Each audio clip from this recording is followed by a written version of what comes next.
മഹാനായ റസൂലുള്ളാഹി സ്വല്ലല്ലാഹു അലൈഹി വസല്ലം വിശുദ്ധ ഖുർആനിലൂടെ സുലൈമാൻ നബിയുടെ ചരിത്രം പഠിപ്പിച്ചു തരാം. അവിടെ ചില ശയാത്തീനുകളുടെ പ്രവർത്തനങ്ങളെ കുറിച്ച് വിശദീകരിക്കുന്ന സൂറത്തുൽ ബഖറയിലെ 102-ാമത്തെ സുദീർഘമായ ഒരായത്ത് പഠിക്കാൻ വേണ്ടി പറയാം. അപ്പൊ ഇവർ ചെയ്യുന്ന പണി പറയാണ്, നല്ലപോലെ ജീവിക്കുന്ന നല്ല ദമ്പതികളെ തമ്മിൽ തെറ്റിക്കുക.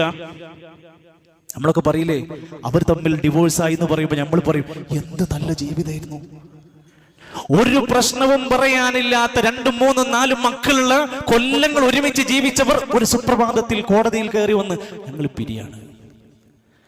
അല്ലാഹുവിന്റെ ഖുർആൻ പറയാണ്, അവർ ശയാത്തീനുകൾ ഫയതഅല്ലമൂന മിൻഹുമാ മാ യുഫരിഖൂന ബിഹി ബൈനൽ മർഇ വസൗജി, ഒരു ആണിന്റെയും ഒരു ദമ്പതിയുടെ ഭാര്യയുടെയും ഭർത്താവിന്റെയും ഇടയിൽ എങ്ങനെയൊക്കെ ഫർഖുണ്ടാക്കാം, ഭിന്നിപ്പുണ്ടാക്കാം എന്ന് അവർ പരമാവധി ശ്രമിച്ചുകൊണ്ടിരിക്കും. നല്ലോണം ദാമ്പത്യത്തിലുള്ളവരൊക്കെ ശ്രദ്ധിക്കണം. ഇവിടെ